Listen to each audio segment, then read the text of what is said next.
They're hungry.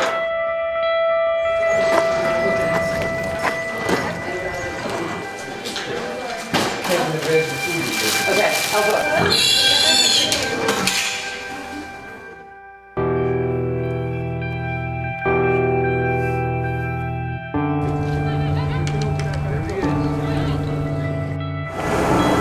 This one's got a bloody nose and a cracked horn. And a what? A cracked horn. When we heard about the case, I actually was able to go out and see the farm from a distance, but also see some of the animals that were on the farm. And I really was shocked at the number of animals and the condition of the farm. The fencing was really run down. The animals were kind of like everywhere. A lot of trash everywhere, which is very dangerous for animals to be, surrounded by trash. They can get injured, they can get caught up in things.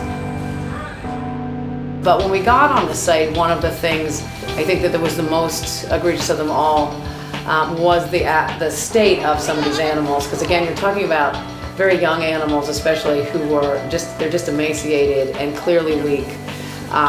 When we saw the sheep, we had no idea with them how emaciated they were, because they are in wool that has not been shorn for a very long time. I'm guessing some of them for years. And the wool was very matted and wet and gross.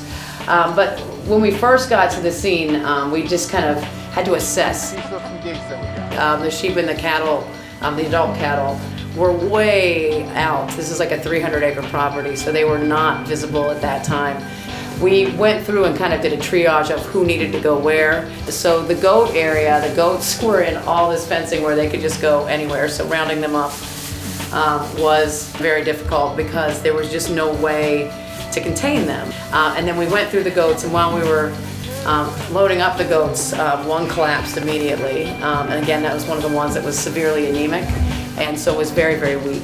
And that goat was put into our sprinter. So we had a whole group of them that went to Cornell the very first day.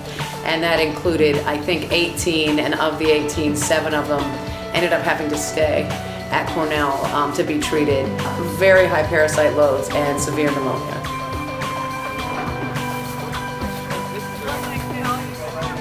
And by far, that was the most horrendous part of the whole case was the pig barn. To know that those pigs were living in that kind of a situation, and then to see the mothers that had babies, and the two babies that we brought here with the mother, they had this like a tiny little island of hay for the babies to get off of feces that was everywhere, and it was like this liquidy, diarrhea type feces.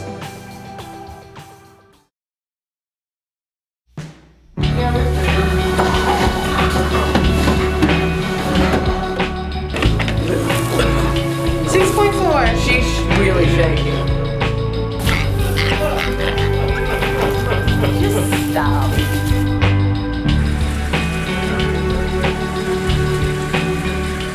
The mother that we took home, she's a beautiful mother and very, very good mother, is extremely protective of her babies.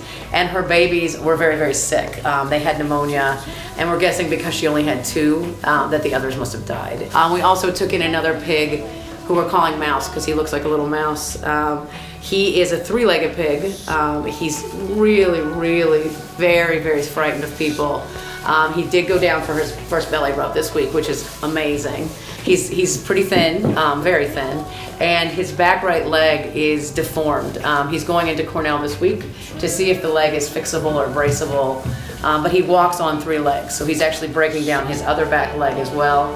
And again, he was living in so much muck. So when we went in to unload all of these pigs from their pens and put them on our trailers, we were sinking in feces up to our ankles. And we were dealing with pigs who were really, really frightened and freaked out and didn't know what to do. So to see them now like rooting in dirt and making nests out of straw, like they didn't have any straw, and pigs are huge nesters, is just so rewarding. After we got everybody home, it was probably around between 12:30 and 1 in the morning when we arrived back at Farm Sanctuary. We unloaded everybody. We started creating treatment charts and started medications on the piglets and the goats that needed meds and everybody that needed meds. We have such a group of amazing staff and volunteers who were able to go with us and make this rescue possible. We are so thankful that other sanctuaries were able to take some of these animals. And we are so incredibly thankful for all the support we have from our members, because if we didn't have our members, we couldn't rescue anybody. We couldn't rescue any of these babies who, as you can see, are starting to feel very safe. And that's how every animal should feel. If it wasn't for the support of our members, none of these animals, cutie, would have been able to get out of that situation.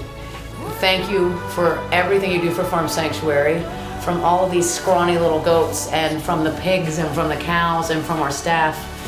And again, thank you for allowing us to do the work that we do.